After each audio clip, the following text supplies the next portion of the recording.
died when all the Luo leaders are behind Raila Amolo Odinga, Agwambo Tinga. I am happy that, Baba, you are going ahead of us without me betraying you. I was behind you. You are with me. You gave me positions of leadership when nobody imagined that I could lead. You made me the assistant minister in the office. You made me the longest serving chairman of your party when you were alive. You made me minority leader.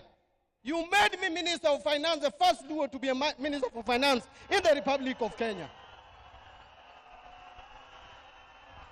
Baba, thank God that I never betrayed you.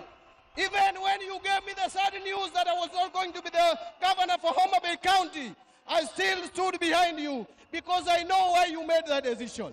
Baba, I will not disappoint you. I will not betray you.